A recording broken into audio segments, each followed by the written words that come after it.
स्वागत आहे प्रेक्षक मित्रांनो तुमचे भूमी क्रिएशन चॅनलवर। ओम नमः शिवाय, श्री शिवाय नमस्तुभ्यम। पाऊस पडणारा शंख। मित्रांनो, कधी ऐकले आहे का की शंखातूनही पाऊस पडू शकतो? तर हो, आज आपण अशीच एक कहाणी ऐकणार आहोत। ओम नमः शिवाय। पुरातन काळातील एक गोष्ट आहे। एकदा भयानक कोरड दुष्काळ पडला होता। त्या काळी सर्वांचा उदरनिर्वाह शेतीवर चालत होता। सतत 12 वर्ष पडलेल्या भीषण दुष्काळामुळे संपूर्ण विश्वात खळबळ उडाली होती। आकाशात ढग दिसत नव्हते, जमीन सुकली होती, झाडे झुडपे वाळली होती, सर्व नद्या नाले तलाव कोरडे पडले होते। पशु पक्षी प्राणी पाण्याच्या एक एक थेंबासाठी तळमळत होते, उपासमार सहन करत होते। लोक इंद्रदेवाला प्रसन्न करण्यासाठी प्रार्थना करत होते, परंतु काहीच उपयोग होत नव्हता। आपली सोने पिकवणारी जमीन नापीक होण्याच्या भीतीने सर्वच शेतकरी इंद्रदेवांना प्रसन्न करण्यात मग्न होते, परंतु सूर्य जणू आग ओकत होता। एवढी प्रचंड उष्णता आणि उपासमार, त्यामुळे सजीव आपला जीव गुमावत होता। पशु पक्षी प्राणी तसेच माणसे सुद्धा अकाली मृत्युमुखी पडू लागले। एवढ्या कडाक्याच्या उन्हात एक शेतकरी अचानक आपला नांगर घेऊन शेत नांगरायला लागतो। त्याच वेळी महादेव आणि पार्वती भ्रमण करत असताना तेथे पोहोचले। माता पार्वती त्या कमजोर अशक्त शेतकऱ्याला दुष्काळात कोरडी पडलेली जमीन नांगरताना पाहतात आणि त्यांचे हृदय व्याकुळ होते। माता पार्वती विचार करू लागतात, हा शेतकरी नापीक झालेली बिना पाण्याची जमीन का नांगरत असावा? जर पाऊस नाही तर नांगरणी करून काय फायदा? असा विचार करताना महादेवांनी माता पार्वतीला बघितले आणि विचारले, देवी, तुम्ही काय विचार करत आहात? पार्वती माता म्हणाल्या, देवा, गेल्या कित्येक वर्षापासून दुष्काळ पडला आहे। पावसाशिवाय या जमिनी नापीक होत आहेत। आता त्यांच्यात पीक कसे उगवणार? या लखलखत्या उन्हात हा शेतकरी का नांगरत असावा?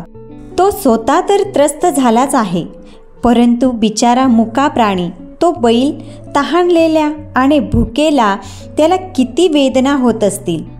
शेत नांगरून पाऊस पडेल असे त्या शेतकऱ्याला वाटत असेल का? त्यावर शिवजी म्हणाले, नाही, पाऊस पडण्याची कुठलीच लक्षणे दिसत नाहीत। दुष्काळाची 12 वर्ष उलटून गेल्यावरही वाटत नाही की पाऊस पडेल। माता पार्वती मध्ये बोलल्या, मग हा माणूस मूर्खासारखा का वागत आहे? माता पार्वतीच्या शंका दूर करण्यासाठी महादेव म्हणाले, हा माणूस मूर्ख नाही, त्याला सर्व काही माहीत आहे की दुष्काळात नांगरून काही फायदा नाही, पण त्याला वाटते की एवढ्या वर्षापासून न काम करता आपण आळशी झालो आहोत। आपण जर का आपले शेत नांगरणे विसरून गेले तर काय होईल? शिवजींचे असे बोलणे ऐकून माता पार्वती त्या शेतकऱ्याच्या दुःखाचा उपाय शोधू लागल्या। देवी पार्वतीला माहीत होते, शिवजींजवळ एक शंख आहे जो वाजवल्याने पाऊस पडतो। तेव्हा माता पार्वती शिवजींना म्हणाल्या, हे प्रभू, हा शेतकरी केवढ्या हालाकीत नांगरणी करतोय, केवढे तपतपते ऊन आहे, सूर्य जणू काही ज्वाला ओकत आहे, तरीही तो नांगरणी विसरण्याच्या भीतीने आपले शेत नांगरत आहेत। तसेच जर तुम्ही इतक्या वर्षापासून शंख वाजवला नाही तर तुम्ही सुद्धा शंख वाजवायला विसरू शकता। नाही पार्वती, असे कसे शक्य आहे? शिवजी रागात म्हणाले, मी शंख वाजवायला कसा विसरेल?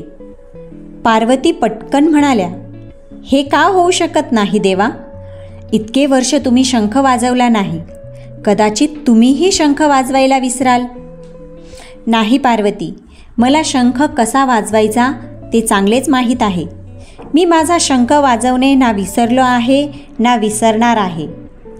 शिवजी परत माता पार्वतीला म्हणाले, पण माता पार्वती बोलण्यावर अटळ होत्या। पार्वती माता म्हणाले, प्रभू, तसे असेल तर वाजवून का नाही दाखवत? पार्वतीचे बोलणे ऐकून शंकरजींना वाटले, पार्वतीच्या मनात शंखेने घर केले आहे। तिला भीती वाटत आहे की माझा शंख वाजवणे मी विसरून जाईल। पार्वतीच्या शंखेचे समाधान करण्यासाठी महादेवांनी पटकन शंख काढला आणि पूर्ण ताकद लावून शंख वाजवायला सुरुवात केली. शंख वाजवताच पुढच्या क्षणी चमत्कार झाला. संपूर्ण आकाश ढगांनी भरून गेले. आकाशात घनदाट काळे ढग असून पाऊस पडणार नाही असे कधी होईल का? शिवजी आपला शंख पूर्ण ताकदीने वाजवत होते. हळूहळू पावसाचे थेंब पडायला सुरुवात झाली आणि अचानक जोरदार पाऊस पडायला लागला.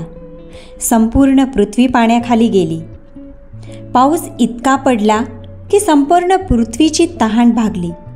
शेतकरी आनंदाने नाचू लागले. भगवान शंकराच्या या कृपेने माणसासोबतच पशु पक्षी, नदी नाले, झाडे झुडपे सर्व धन्य झाले. सगळीकडील आनंदाचे वातावरण बघून माता पार्वती अधिक खुश झाल्या. माता पार्वतीच्या अशा चातुर्यपूर्ण कामांमुळे तिला जगदंबा म्हटले गेले आहे. माता पार्वती हसत शिवजींना म्हणाल्या, स्वामी, तुम्ही खरंच भोळे आहात, म्हणून जग तुम्हाला भोलेनाथ म्हणते. मित्रांनो, कहाणी आवडली असेल आणि अशीच शिवजींची कृपा तुमच्यावर व्हावी असे वाटत असेल तर कॉमेंटमध्ये ओम नमः शिवाय नक्की लिहा.